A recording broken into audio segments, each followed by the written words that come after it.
have you asked this question before? Will you just tell me the truth? What is the truth? Okay, we're going to talk about truth tonight. We have our guest that is an educator and an inventor and is also a registered pharmacist. So you're going to find out what truth has to do with everything.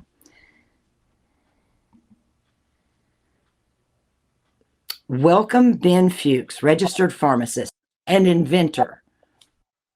Cosmetic Chemist, Nutritionist, man about town, rogue, a lot of things. Educator, like you. We have that in common, Joe. We want to educate. We want to help people understand things. That's what we have in common. Yes, indeed. That is what Happy Skin Over 50 is all about. I'm a licensed esthetician, and so I've been following you and attending your webinars for a number of years now, and it's just, they're so full of information, and it's just like, oh, I could just keep writing notes, but it's like, well, I want to replay this sometime. So I'm just going to let our viewers know that you need to go ahead, get your cup of tea, settle in, make notes. If you have questions, then you can ask them on any of either my YouTube channel, you can ask them on the Facebook, or in the description box, there is a link to get in touch with Ben Fuchs. So you can do that as well. This is probably going to be a show that our viewers are going to be replaying.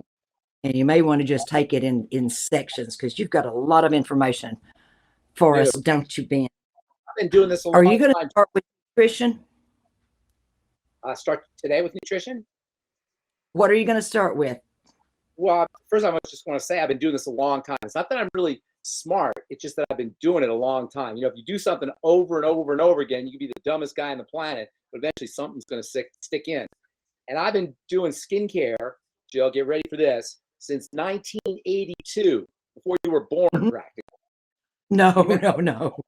Practically, 1982 was actually kind of primitive in the world of skincare. I don't know if you know how I got started in skincare. My background is, I'm a pharmacist, obviously. Yes. I was walking through the basement of the School of Pharmacy in Boulder, Colorado. I don't know if you've heard this story. And I smelled this pepperminty smell coming out of one of the rooms. I walked in the room, and this little old man tinkering around some beakers. And it turns out that little old man tinkering around with beakers was the guy who invented Blistex, the lip medicine Blistex. And the room I walked into was the Blistex research facility, where all the Blistex products were developed by Dr. Jones. In fact, Dr. Jones was a pharmacist himself, and he developed Blistex in San Antonio. He was from San Antonio, Texas, and that's where Blistex was developed in his little pharmacy. Well, he was very famous, and he was a retired professor at the time. But I got 4 years of experience in pharmacy school, while all my fellow pharmacy students were off working in drugstores, getting their internship hours, working at retail stores or hospital pharmacies. I was getting my internship hours in the Blistex lab, learning everything you could possibly want to know about skin, lips, ingredients, formulations, research, washing dishes, animal testing, everything you could possibly imagine that you need to know in terms of developing products in the skincare business. And one of my jobs was to go to the library and do research. And I remember there wasn't a lot of information about the skin and about how to make the skin beautiful and how to make the skin healthy and how to heal the skin in the 1980s. A lot of our understandings about the skin that we take for granted today were really developed in the late 20th century, in the 1990s and even into the early 2000s. And in fact, the skincare business, Joe, get this. The skincare business, the modern skincare business, right? The lotion and the cream that we all rub on our bodies when we have a dry skin or wrinkled skin or we have a skin disease. Those products and that strategy for dealing with the skin comes from the 19th century, the 1800s, and we're still doing the same thing today. And so what I've done with Truth Products and my education and my formulations is I've taken skincare from the realm of the superficial, the realm of the cosmetic, and I put it smack dab in the world it belongs, and that is the world of therapy, the world of healing, the world of medicine, the world of making a difference on the skin. And now today what I do, in addition to formulating products, and I have a pharmacy where I formulate where I compound prescription products. I have my Truth line of products that I formulated, which are based on my prescription products. Today, I educate people through my radio show, through schools. I travel to various cosmetic schools around the country. I do talks for CSC and various trade organizations. I want everybody to know what I know about how you take care of the skin. And as you mentioned, one of the major aspects and missing links in skincare is our lack of recognition that the outside starts on the inside.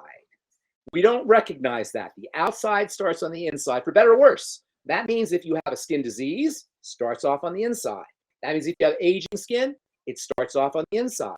That means if you want to address diseased skin or you want to address aging skin, you've got to work first on the inside and then on the outside. Ben, do you work strictly with nutrition, skincare, wellness, or do you have a pharmacy where you fill prescriptions? No, my skincare pharmacy, and all I do in my pharmacy or all I dispense in my pharmacy are skincare compounds that I compound for the skin.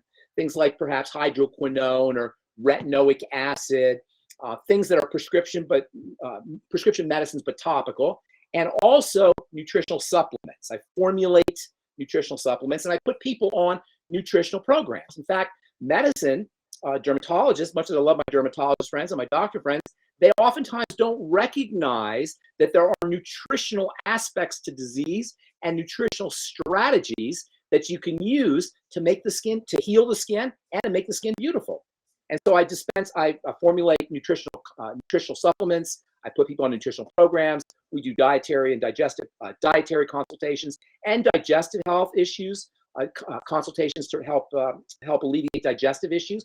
You know, digestive issues play a huge role in skin diseases, and sometimes it doesn't matter what you're eating as much as it matters what you're actually absorbing. And so things like leaky gut syndrome, perhaps you've heard of that, or irritable bowel syndrome, or achlorhydria, which is a fancy way of saying low stomach acid, can be related to rosacea, it can be related to psoriasis, it can be related to eczema. You know, isn't that interesting how low stomach acid is really a thing? Most people think they make too much stomach acid.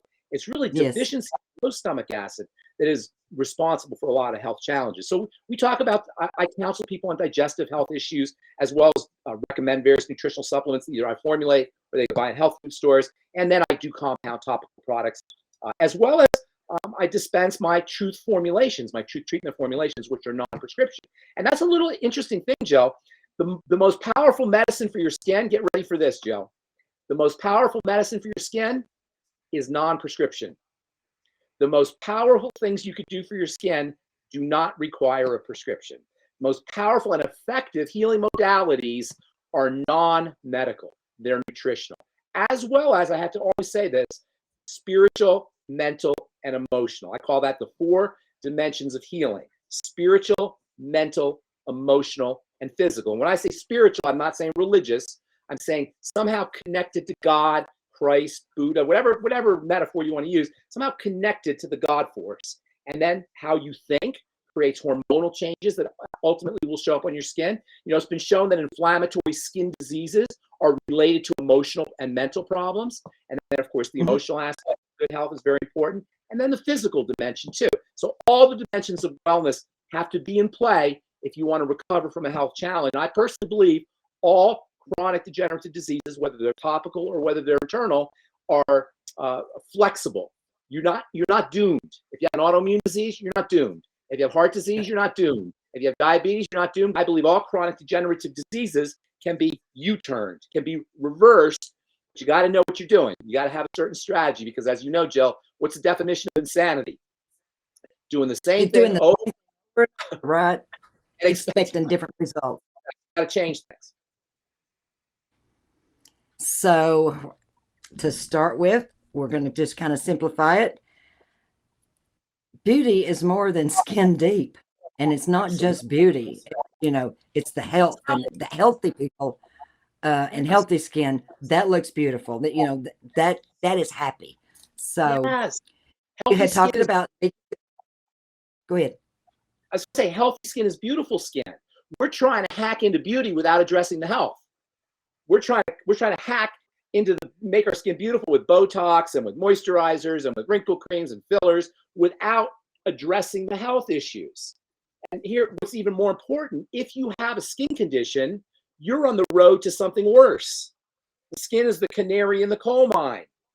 If you have a skin problem, even if something as benign as dry skin, that could be telling you that you're on the road towards an inflammatory disease, towards heart disease, towards diabetes, towards autoimmunity, or something much worse. So it's incumbent upon us to use our skin as a barometer, as a diagnostic tool to help prevent further degradation and deterioration inside the body. So if you have dry skin and you correct it the right way, and by the way, nobody should ever have dry skin, but if you have dry skin and correct it the right way by using essential fatty acids, by using supplemental vitamin A, by eating eggs and avocados and fatty fish, by using fat-soluble vitamin C topically, by using retinol and alpha hydroxy acids topically, you can prevent further diseases down the road. So we want to thank our bad skin. We want to thank our eczema or our psoriasis or our wrinkles or our dry skin because they're telling us something about the inside of our body that we can correct. You mentioned something that brings forth a question for that I'd like for you to expound on, if you would, please, because you mentioned dry skin. So there's a difference in dry skin and dehydrated skin. Can you explain those, please, sir? Very good question. Let me tell you something, Jill. This is going to be very shocking. Nobody knows they have dry skin. Nobody knows they have dry skin because dry skin is inside. What people know they have is rough skin, is hard skin. And this is very important, Jill. I'll tell you why. Because, see, the fact that we have rough skin and hard skin, and we don't know we have dry skin, allows us to use softeners on the surface of the skin and think we hydrated. So people use moisturizer. I hate there's no such thing as a moisturizer. People use a moisturizing cream or lotion, and all they're doing is softening the surface. They've done nothing to reestablish the hydration. Why is this important? Well, when the skin is hydrated, who's this National Geographic specialist behind you? I know that I'm going, well, paparazzi's here, and that's kind of unexpected. So it's like, yeah, okay. I'm just teasing. I don't mind. I'm kidding. I'm just teasing. Yeah. So, yeah, that's Ted Levitt, the paparazzi king there, my husband. That's great. So I was just kidding, Ted. You come back. I didn't mean to offend you or anything. No, he was just getting some pictures, and he wanted my phone with him. So gave him my phone. Joe, the skin needs moisture for the chemistry to ensue appropriately. Without hydration, the enzymes don't work as effectively. Without the enzymes working as effectively, your skin ages. So when you use a moisturizer, you're not restoring hydration, you're softening the stratum corneum. But it's even worse. It's even worse, Jill. Let me tell you why. You see, inside your skin, you have little sponges, molecular sponges that suck up water from the atmosphere. So you're in Texas, right, where it's nice and humid. If you come to Colorado, it's not so humid.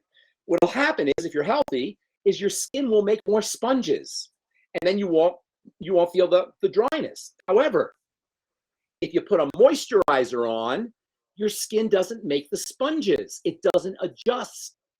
It doesn't compensate. And now your moisturizer wears off, and you're really dry because you're not making the sponges. So then you put more moisturizer on, that further suppresses the sponges, and now you're really dry. You're even drier. You put more moisturizer on, you get this vicious downward spiral of a suppression of the natural sponges. They're called the natural moisture factors. We love this at Blistex, by the way. This is why people get addicted to their Blistex.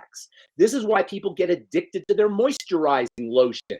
This is why, Jill, check this out. We sell so many moisturizers, hundreds of millions of dollars of moisturizing cream and lotion in this country. Everybody in their locker, in their car, in their purse, in their desk at work, in their bathroom cabinet, in their kitchen cabinet. The moisturizers everywhere.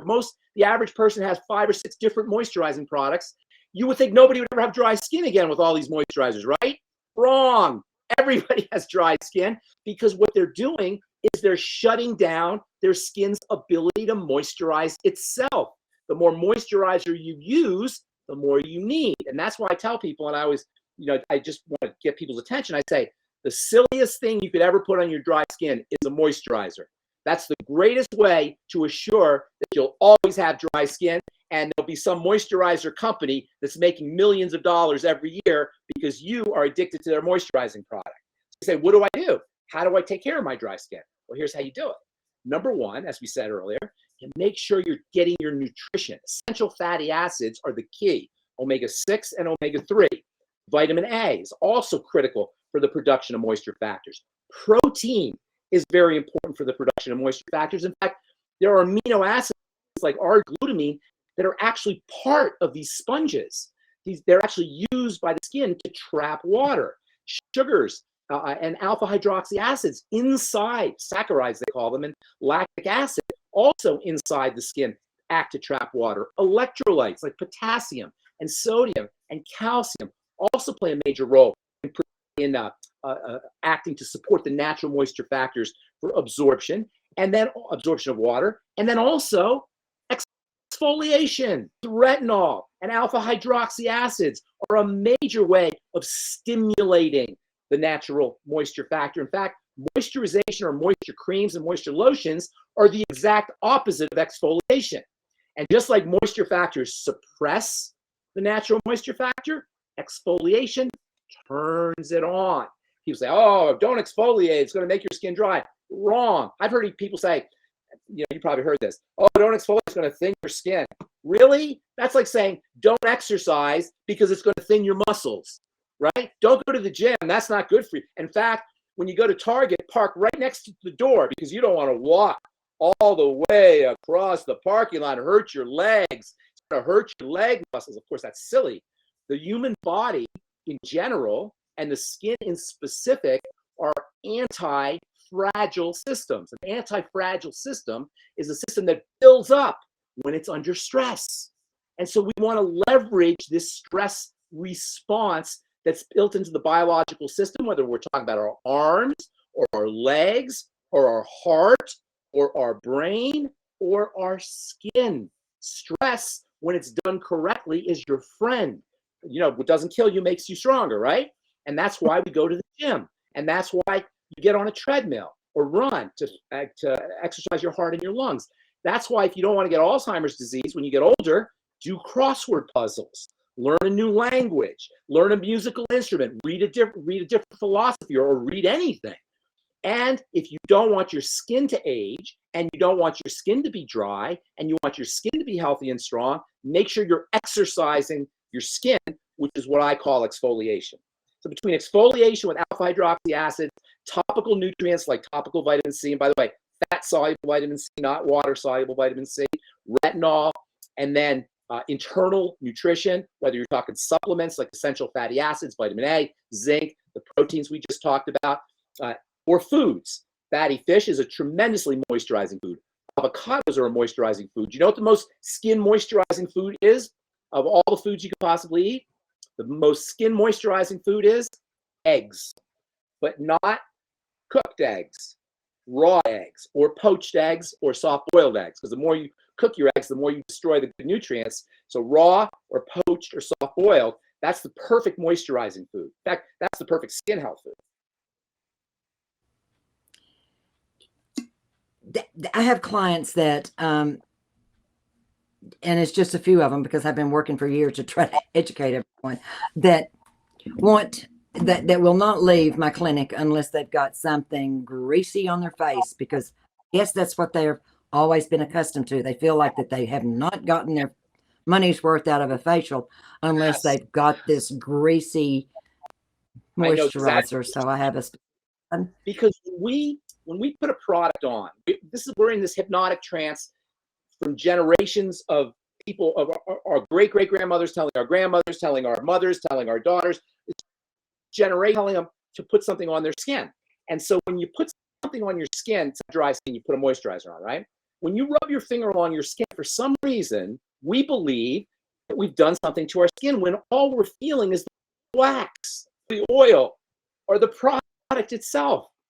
You haven't created any changes in your skin. You haven't changed the health of your skin. A moisturizer is an illusion.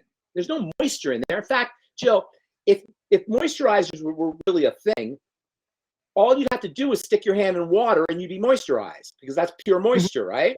Well, of course, what happens when you come, you ever sit in the bathtub too long? Are you moist and soft? No, you're dry and pruny. Exactly, right? In fact, there's something called a water burn. You can actually get a water burn. If you leave your hands in water for like a day or 2 days, you will actually get a burn from that water. Water is not moisturizing.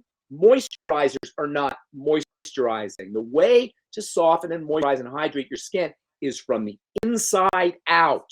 If you could do it from the outside in, every time you took a shower, you'd be wonderfully moist. That's not what happens. If you stay in the water too long, what ends up happening is you end up dry, because the water evaporates and it pulls moisture with it. So the proper way to moisturize your skin is, first of all, recognize it as a health issue and take care of the problem like you would any other health issue, using nutrition, using exercise, using internal nutrition, I should say, using exercise, that is exfoliation, and using topical nutrition. The most important ingredients for your skin topically are topical nutrients. And it turns out that in cleverly formulated products, you can actually deliver nutrition to the living cells underneath. And this is something that you know as a teacher and as an educator and as an esthetician. The living cells are deep below the skin surface. If you want to make a change in the skin, you have to somehow access and leverage the power of those living cells, which are located down deep. It doesn't look like it's down deep. You look at your skin, it doesn't look like there's much depth there, but there's depth. It's layered, like baklava or like lasagna, right? You got a surface. I wish I had a little model here to show, yes. Yeah, like that model, exactly, that famous model. The good stuff is down below. And if you drive in nutrients, this is one thing pharmacists study, is how to get stuff into the body through the skin. We look at the skin as a route of administration for medicine. If you could figure out how to get that nutrient from the surface, it's called the stratum corneum, as you know. If you can figure out how to get that nutrient from the stratum corneum where you apply the product down to the basal layer, you could do some awesome things for the skin at the cell level and even, Jill, at the genetic level. Vitamin C, topical vitamin C, fat-soluble vitamin C, will change your genes. Fat-soluble retinol will change your genes. You will actually turn on the synthesis of proteins at the genetic level when you use retinol or retinoic acid and when you use vitamin C. And that's why those two ingredients are by far and away the two most important topical nutrients that you can use. And no anti-aging skin health program is complete without fat-soluble vitamin C and retinol or retinoic acid. And when okay, so like attracts like. So water attracts water, oil attracts oil. Correct. Some products or most products or all products are assimilated transdermally. So 23 seconds, that's what we've always heard. What? Well, I'm not sure how to get things through the stratum corneum. At least transdermally, so at least it gets off of the surface of the skin. Good, that's good. Or something, if it's a poison, if it's a patch, if it's something that gets into the system. Yeah, there's a few interesting points you made. First of all, the first point you made, which is very astute, very insightful, like attracts like, okay? Or the opposite of that is oil and water don't mix, right? You've heard all of that. Oil and water don't mix, right? So in chemistry, there are two types of molecules. You have oil molecules and you have water molecules. In chemistry, we say lipophilic, meaning fat-loving, and hydrophilic, meaning water-loving. But basically, water and oil, we'll say, right? The skin, its main role, its raison d'etre, its reason for existence, does a lot of things, but its main role is to keep water out and to keep water in. It's a water barrier. That is its main role. Lots of things. It controls temperature. It makes hormones. It does a whole bunch of stuff. Makes vitamin D. There's a whole bunch of stuff that the skin does. But its main role is to keep water in and to keep water out. It's like a raincoat. It's like a barrier to moisture. God forbid you get third-degree burns and you go to the burn ward. I don't know if you've ever seen the burn ward. They're horrible places. I've worked in them. People are piled high with Vaseline because you don't die from burn. You die from desiccation. You die from drying out because now you've lost that barrier. So that water barrier is very important. However, it creates a problem. And that for skincare, because remember, the living cells are down below. We got to figure out how to get to the living cells. We got this barrier on the surface. Well, you actually gave the answer when you said like dissolves like or like attracts like. Water bounces off the skin barrier, but fatty substances penetrate. So if you have a fatty substance, you can get a degree of penetration. But even better, if you can enhance or add to your fatty substance formulation with what we call transdermal penetrants, that is ingredients that support absorption. In pharmacy, we say percutaneous absorption through the skin, percutaneous absorption, most especially esters. An ester is a specific type of chemical molecule, chemical shape. You can facilitate the movement of these active materials and get some really, really good effects.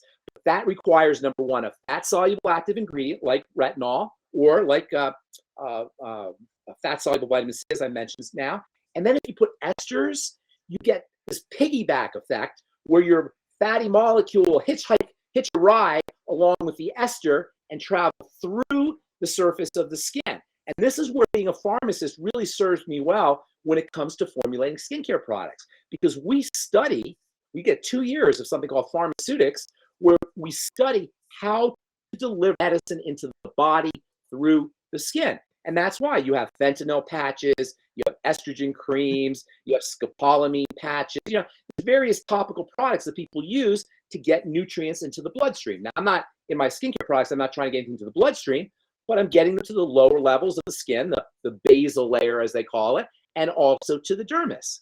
And the combination of these esters, these transdermal penetrants, these percutaneous absorption aids, plus fatty nutrients, is like giving your skin a nutritional supplement from the outside in. And along with taking care of the internal nutrition, along with exfoliation/exercise, I call exfoliation exercise or skin exercise, that's what you need to take care of your dry skin or any other skincare need. Ben, you keep mentioning fat and fatty acids. Will you please address veganism and vegetarianism, because people will think, well, no, I don't take any fats, and they're thinking animal fat, dairy fats, or that. Would you address that, please, sir? Yes, fats are your friend. They're your best friend. However, there's fats and there's fats.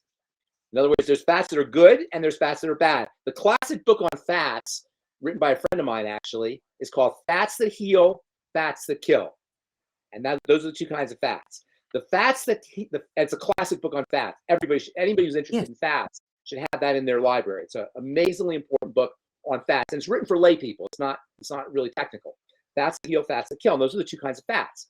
The fats that heal, or let's say the fats that kill, are responsible for a huge amount of chronic degenerative disease. And just to give you one simple way, processed fats, fried fats, deep fried fats, industrial fats, manipulated fats, either at the factory level or even in the kitchen level, at the home kitchen level, produce inflammatory compounds that inflame the digestive tract, specifically the intestine.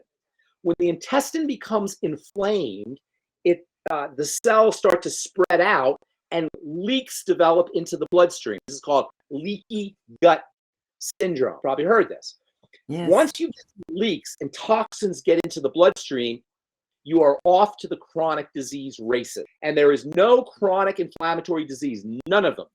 Autoimmune, arthritis, pancreatitis, whatever, neurological, Parkinson's, Alzheimer's, that does not have a component of leaky gut following the ingestion of processed fats. So when people say I don't eat fats, what they should say is I don't eat processed fats. I don't eat fried fats. I don't cook fats. However, there are fats that heal. There are two in particular that are incredibly important, without which you are guaranteeing yourself terrible skin, without which you're guaranteeing yourself dry skin, without which you're guaranteeing yourself sensitive skin, without which you're guaranteeing yourself inflammatory diseases like arthritis or any itis for that matter. And those are called, the two of them are called linoleic acid and alpha-linolenic acid, also known as omega-6 and omega-3.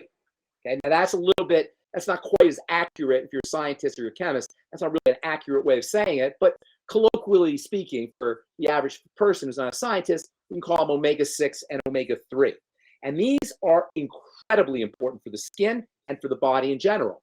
And you can tell you're deficient in these, and almost everybody is, unless they're supplementing, if you have dry skin, if you have menstrual problems, if you have cravings for fatty foods.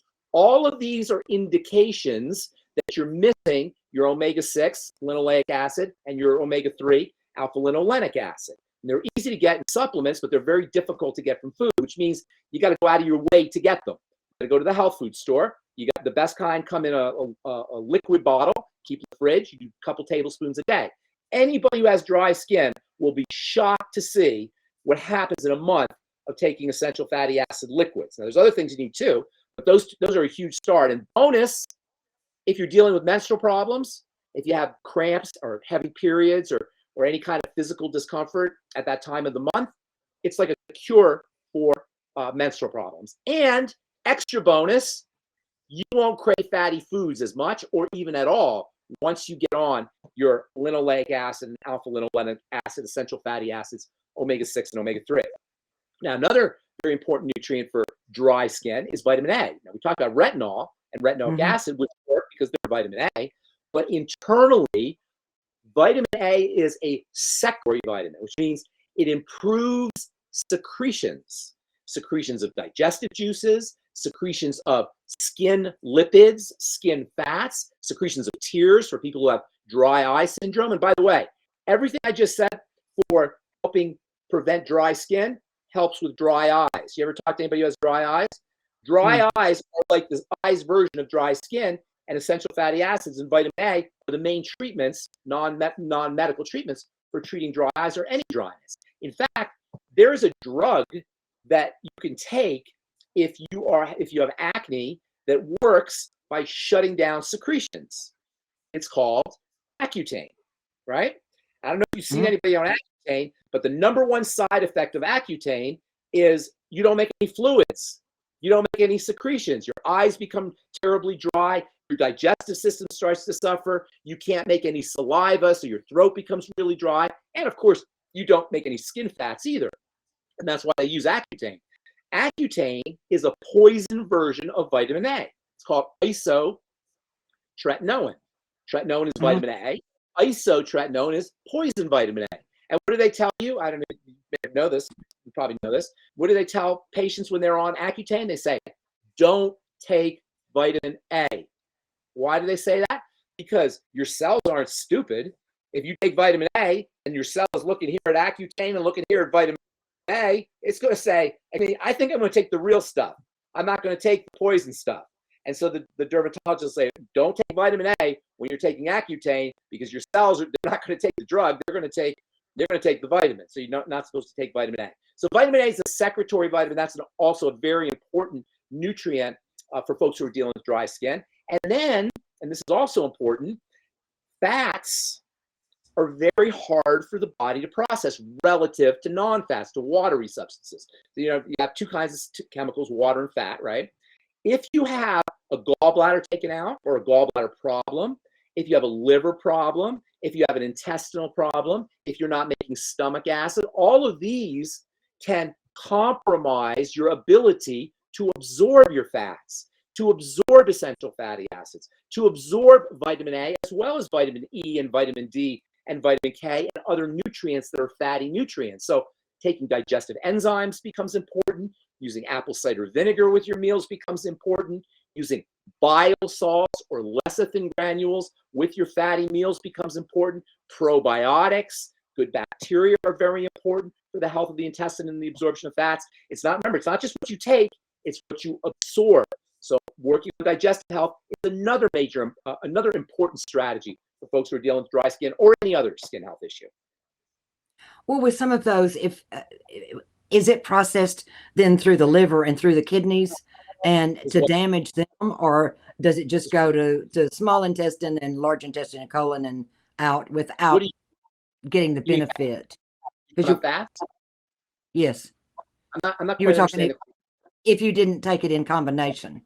If you don't Acid. absorb, if you're not absorbing, Right. is what you're saying? Yes. Right. If Yes. you're not absorbing, they're going to pass through you. They're not going to get absorbed. Fats are very interesting, Joe. When you eat fats, they go into your digestive system, they go into your intestine, and then if you're healthy, they get absorbed right into the lymph system from the intestine. Other nutrients go into the blood and they go through the liver and they get processed. Fats don't get processed that way. Fats get processed a completely different way. They go right into the lymphatic system. The lymphatic system circulates through the body, and then they get dumped into the bloodstream at the top of your chest area, the top where your neck and your chest meet. The reason this is important because if you eat wrong kinds of fats, your body is going to be using the wrong kinds of fats. It's going to be making cells with the wrong kinds of fats. It's going to be making hormones with the wrong kinds of fats. It's going to be making skin lipids with the wrong kinds of fats. And all of these will, number one, not perform like the good kinds of fats will. So your skin will still be dry, for example. You may have inflammatory health issues. That's number one. And then number two, these toxic, distorted fats can lead to diseases themselves. So number one, you're not going to get the benefits of fats. And number two, you're going to get the diseases that are associated with these toxic, distorted fats. With other nutrients, your liver can purify things. With fats don't go to the liver. They go right into the system. So you got to be extremely careful with the kind of fats you're eating. And that's why your friends, your patients or your students, or whoever was saying they don't do fats, what they should say is they don't do the wrong kinds of fats. And they don't cook with their fats, but making sure you're getting good fats either from foods that aren't cooked, overcooked, or from straight nutritional supplements is a critical part of overall health. Let me say a couple more things real quick. I talked about eggs earlier. Eggs are an ideal source of good fats, these essential fats or essential fatty acids. That's number one. I was going to say, I forgot what the second thing I was going to say was about fats. I forgot what the second thing. Oh, fats are your natural aspirin. In fact, aspirin works because it's similar to natural essential fatty acids. In fact, all non-steroidal anti-inflammatory drugs, they call them NSAIDs, naproxen or Motrin and aspirin, all work by the same mechanism that good fats work. So good fats, essential fatty acids, your omega-6 and omega-3, are your natural aspirins. They're your natural wound healers. They're your natural anti-inflammatories. And if you're deficient in them, they're wreaking havoc on the body's inflammatory system. So if you have arthritis or you have swollen joints, or you have any kind of swelling anywhere that's secondary to an inflammatory process, using essential fatty acids is like using nature's aspirin. Ben, you keep mentioning aspirin. So I'm going from aspirin to salicylic acid to AHAs, alpha hydroxy acids. Is that anywhere related? Yes. Well, you're obviously, you know your stuff here, Joe. Aspirin we call it aspirin, but technically it's acetyl salicylic acid. Yeah. So salicylic acid is a type of aspirin. However, aspirin is not really found in nature. Salicylic acid is found in nature. But salicylic acid is found in all kinds of foods. In fact, almost all natural foods, fruits and vegetables will have at least a little bit of salicylic acid in them. When the Bayer company was looking to create a drug, they couldn't use salicylic acid because it's not digestible through the stomach. So they modified the molecule and patented it by putting a little acetyl group on there and created acetyl salicylic acid. So acetyl salicylic acid, or aspirin, has some of the benefits of salicylic acid, but as far as topical peels go and treating acne, salicylic acid is amazing, amazing, amazing stuff. And I'm a huge fan of salicylic acid. You probably do salicylic acid treatments in your school, I'm sure. It's a wonderful, wonderful treatment for acne, for breaking up pustules and comedones, for eliminating sebum, for killing bacteria. I like it way better than benzoyl peroxide. Benzoyl peroxide is a big problem. Benzoyl peroxide is a cancer-causing agent. It's a very toxic substance. Salicylic acid has all the benefits of benzoyl peroxide without any of the toxicity. So salicylic acid is amazing stuff to me. And alpha hydroxy acids, of course, we didn't get to talk about those. Those are amazing. In fact, Jill, you wouldn't even be here as an esthetician or as a school if it weren't for alpha hydroxy acids. I don't know if you remember a product that came out called Fruition. You ever hear this product, Fruition? That's not sounding familiar to me. Estee Lauder came out with it in the early 1990s. Estee Lauder came out with it. Before 1990s, Jill, there were cosmeticians, but there were no estheticians. It was only after Estee Lauder released Fruition that all of a sudden this profession called the esthetician came around, because now estheticians had something that really they could do. Before alpha hydroxy acids, the esthetician couldn't do much. There wasn't really a lot of tools for her, right? So she was doing blueberries maybe, or, like caviar on the skin or chocolate or something, the foo-foo kinds of stuff. But then, right? But then when alpha hydroxy acids came out, all of a sudden the esthetician had a tool, or the cosmetician at the time, she could use to anti-age the skin, to get rid of dark spots, to improve acne-prone skin, to recondition and retexturize the skin surface. So they had to train estheticians, because alpha hydroxy acids are acidic and they're strong. So they had to teach estheticians how to use these alpha hydroxy acids. And that's when you start to see estheticians and beauty schools and people who are really, in many ways, more able to take care of the skin than a dermatologist. In a lot of ways, an esthetician is more skilled at treating the skin than a dermatologist is. And I have a lot of friends who are dermatologists, and I'm a pharmacist. I don't mean to knock on my friends who are dermatologists, but you know what, Jill? If you go to a dermatologist today, you're going to get the same medicine that you would have gotten in 1960. Yes. If you went to the dermatologist in 1960 for acne, you would get an antibiotic and you get the same thing today. Or if you had an itch or a rash, you get a steroid cream. You get the same thing today. So there's not a lot dermatologists can do, because they're working on the end result. Estheticians, if they're clever, they can do preventative things. They can understand how to work from the inside out. They can understand how to work with topical ingredients that will prevent diseases. So to me, in many ways, the esthetician, who really didn't exist, the esthetician didn't exist before 1992 or 1993, has more tools at her disposal or his disposal than a dermatologist does.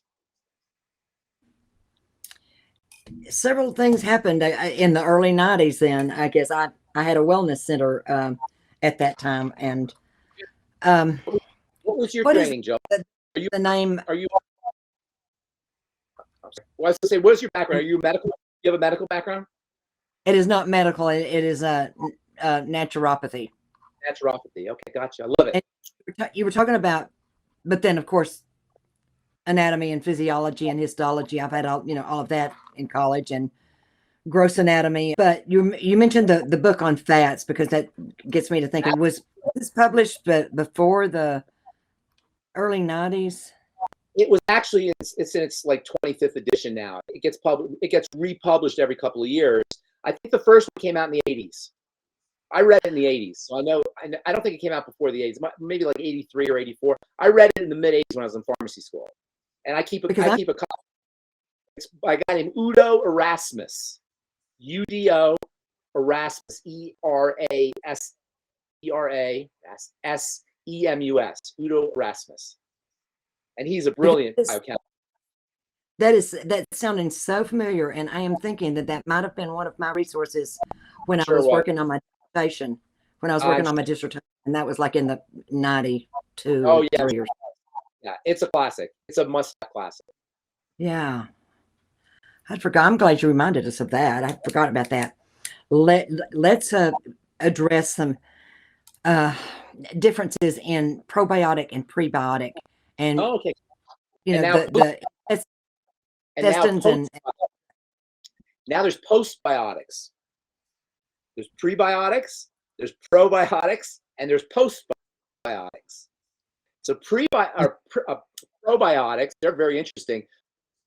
We didn't know about it before maybe the 1990s, late 1990s, actually. That's when we really started to understand there was something going on in the intestine that wasn't us. That's what's really interesting about probiotics. They're not us. You know what? You're just a carrying case. You're a vehicle for a bunch of bacteria. In fact, 10 times more bacterial cells in you than there are human cells. You have something like 100 trillion cells. You got 10 times 100 trillion bacterial cells. And they don't just live in your gut, by the way. They live in your lungs. They live in your eyes. They live in your respiratory tract. And guess what? They live on your skin. And a lot of skin diseases are caused by imbalances in this, they call it the microbiome. Microbiome is the universe of bacteria that live throughout our bodies, everywhere, right? And by the way, just like you have a microbiome of bacteria, you also have a mycobiome of fungus, as you have fungal cells everywhere. And guess what else? You have a virome, which is a universe of viruses that live in your body. There are viruses and fungi and bacteria that are part of our bodies. They're not enemies. They're actually good guys. They do good things. The bacteria make vitamins for us. The bacteria digest our food for us. The bacteria communicate to our intestine to tell our intestine to make certain chemicals for digestion. The bacteria will actually go to your brain and tell you what foods to eat. Or they'll cause anxiety or cause depression if you have the wrong type of bacteria. The fungus control the bacteria, so the bacteria don't overgrow. And the bacteria control the fungus. This is how beautiful and how elegant God's work is. The human body is so balanced with all of these different things that are alive in it that are keeping everything in check. Now, what do we do with the microbiome? We drink chlorinated water. We drink fluoridated water. We take antibiotics. We eat antibiotics in our fish and in our meat and in our dairy. So we are swimming in an ocean of antibiotics. There's 10 times more antibiotics, maybe more, maybe 50 times more antibiotics given to animals than there are given to people. Yes. So animals get the antibiotics, and the antibiotics are everywhere. We're swimming in an ocean of antibiotics. What do the antibiotics do? They kill off the good bacteria. Then the fungus overgrow. When the fungus overgrow, you're more likely to get fungal infections. The bacteria keep the viruses in check, and when the bacteria overgrow, you're more likely to get a viral infection.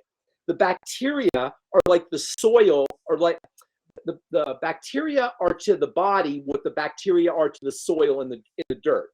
And just like you can't grow healthy crops without healthy bacteria, nitrogen-fixing bacteria they call them, in the soil, you can't grow a healthy body without good bacteria in the intestine. The intestinal bacteria are like our soil bacteria. They're our version of soil bacteria, and everything comes from that. Now, in order to have healthy bacteria, you've got to feed the bacteria healthy food. The food that feeds the bacteria is called prebiotics. So prebiotics are mostly fiber. Bacteria love fiber. That's their favorite thing in the world to eat is fiber.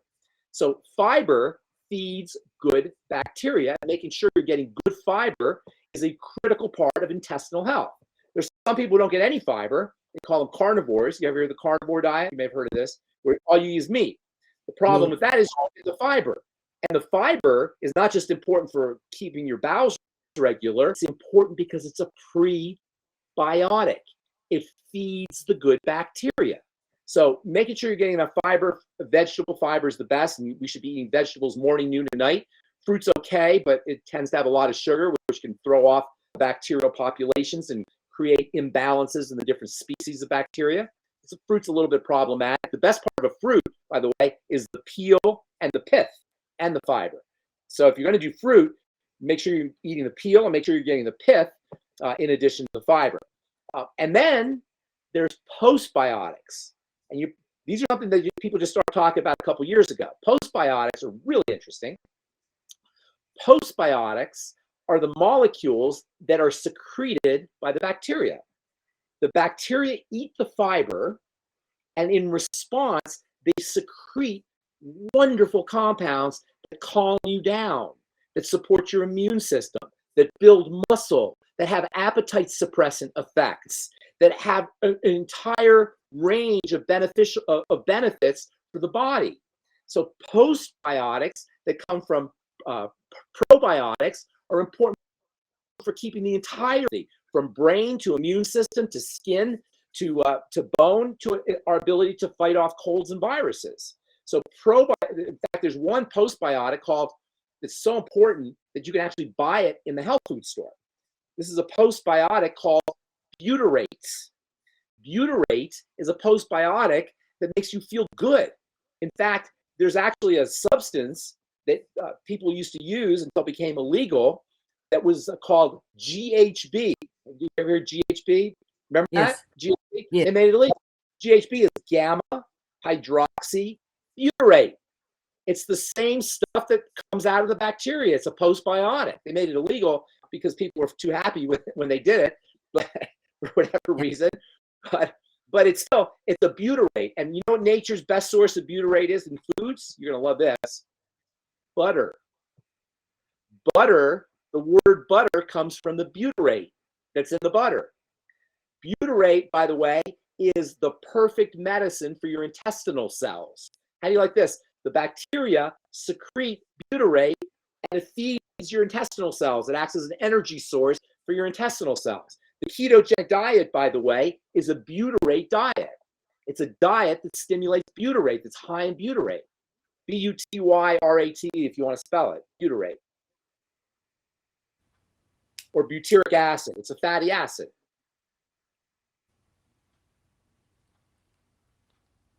Are you thinking? Yes, I am thinking. I'm thinking, does this then what is it? The prebiotic is the fiber. The probiotic is the bacteria. And the postbiotic, does that, yes. Where does it start working? Does it start working in the small intestine then? Because that's where like our immune system comes from. Or where does it starts working on the intestine? Absolutely. It acts to fuel the intestine. Yes. Yeah. Small intestine. All of that makes sense now then. Intestine and the large intestine, and also probably the large intestine. Both. The cells of the intestine, large and small, are called colonocytes. Cyte means cell. Colonocytes, cells of the colon. And colonocytes love butyrate. And in fact, people who suffer from colon cancer tend to be deficient in butyrate. So butyrate, and it's interesting because everybody tells you not to eat butter. They don't tell you that anymore. But you know, when we grow up, you know, I'm a little older than you, but when I grew up, they used to say, just eat margarine, don't eat butter, right? You remember that? Yes, I do. Right? Heck no, you want that butter. That's quality food, that butter. Margarine is not quality food. They don't say it that much anymore, thankfully. Yes, I like butter. That's one of my favorite foods. Oh, everybody likes butter. Sometimes I put a little piece of bread on my pat of butter. But no, I do. I like butter. Butter's a food. We're just kind of okay. You'd mentioned about people saying that they cook with oil or don't cook with oil or that sort of thing, because so many years, you know, I hear people, oh, well, I only cook with olive oil. Once olive oil is heated, then it becomes hydrogenated, doesn't it? Partially hydrogenated oil. So hydrogenated, it forms these compounds that are called lipid peroxides. What's that? I'm sorry, I was talking. Go ahead. It produces these compounds called lipid peroxides. Hydrogenation is a different process. Hydrogenation is when they pump hydrogen into an oil and they lock the oil up, so it's like lard. You know, back in the old days, lard was considered to be a delicacy because you could keep it for a long period of time and never went bad, right? So what happened in the late 19th century, in the late 1800s, they figured out how to make fake lard. Because lard was expensive. Pigs, you had to raise the pigs, you had to feed the pigs, you had to do all the stuff with pigs. When they figured out how to make lard, which they called Crisco, or shortening, it revolutionized food. Because now all of a sudden, you had this abundant source of fat that you could fry or melt and that would re-harden. That's what makes lard so wonderful, is you can liquefy it and then it re-hardens. Well, with the fake fat, the shortening, the hydrogenated fat, they could do exactly the same thing, but they could do it with cottonseed oil. Or they could do it with corn oil or soy oil, these abundant oils that are everywhere. And because they had this quality of being able to melt, crystallize, you could make these wonderful fried foods like French fries and potato chips and corn chips and tacos. All of our favorite foods are created by melting fat, dipping starch in the fat, and starch has a lot of boxes, little microscopic boxes. And when the starch, whether it's a potato or a piece of corn or whatever it is, goes into the melted fat and you pull it out, the fat hardens inside the little squares and you get a crispy effect. And human beings cannot get enough of this stuff. Number one, the fat, and number two, salt. There's lots of salt on there, and then the starch is sugar. And those are humans' three favorite foods: starch, sugar, and fat. And if you want to make a lot of money, sometimes you don't have a lot of ethics, just figure out a way to combine starch and fat and salt and go sell it on the corner. And people will line up around the block to buy your starch and your salt and your fat concoction, whatever it is, because we can't get enough of that.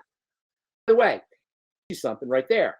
If you have a problem with fried chips and fried starchy foods, what you want to do is, number one, eat lots of good fat, and then you won't want the bad fat. Number two, eat lots of protein, and then you won't want the sugar. And number three, eat lots of Celtic sea salt or Himalayan salt, and you won't want the crappy table salt, the sodium chloride. You'll get your minerals, you'll get your good fats, and you'll get your protein, and you'll lose weight too. If somebody wants something crispy and crunchy and salty, there's always celery. Did you say celery? Yes. What'd you say? Celery. Yes. If you want crispy and something crispy and salty, there's always celery. Celery and salt water is delicious. Absolutely. And celery juice. And by the way, one of the best things you can do for your health, if you have, God forbid, a disease, or if you just want to stay healthy, is vegetable juice, fresh vegetable juice. Get a Vitamix or a Ninja or something that grinds up the vegetable and keeps the pulp and the fiber, and just do vegetable juices and vegetable soups. It's really, really important for health. The nutrients in vegetables are especially important for your skin, and they're especially important for protecting your skin from the sun. And this is one, as we get older, we don't eat as many vegetables, and we don't absorb the nutrients from vegetables as effectively. And this is one reason why women will get asthma as they get older, or they'll be more prone towards photo damage as they get older. So it's not a sunscreen, really. God didn't make a sunscreen, he made vegetables. Vegetables are out in the sun all day long. They never get wrinkles because they have protective molecules. And when you eat those vegetables, those protective molecules go into your digestive system, into your blood, and they get stored in your skin to protect your skin from the sun. Now, you're talking about the juices, vegetable juice or juice. It should be consumed, really, shouldn't it, within the first 15 minutes of it being juiced? Yeah, you can see, when you vegetable juice, you'll see a juice like this. It'll be uniform. And then gradually you'll see it separate out. The solids drop. You'll see a clear water on the top. That's a sign that it's lost its electricity. As soon as you grind a vegetable, it's releasing electrical charges. So you're drinking electricity. You're drinking voltage when you drink a fresh vegetable juice. Now, over time, and it doesn't take long, like you said, 15 minutes or so, the electricity gets dispersed into the atmosphere, and that vegetable juice is nowhere near as healthy or as potent. It's still good for you, though. Still good for you, but it's still not going to have that same electrical jolt, that micro voltage that you get from drinking a fresh vegetable juice. And all of that helps to make happy skin, beautiful skin, right? Yes. We usually close Happy Skin Over 50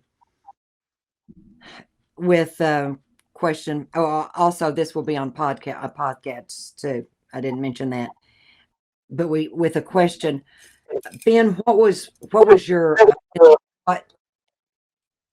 who was your inspiration to get you to what you're doing now, where you are today, for being a cosmetic chemist and a a researcher and a scientist and educator. Was there one particular incident or person or thing? No, it was my Blistex professor, Tony Jones. I have to give Dr. Jones credit. Tony Jones of San Antonio. He's since passed away, but he was a beautiful, beautiful human being, and he got me going in the skincare world. He made me fall in love with skin chemistry, with the skin and skin chemistry.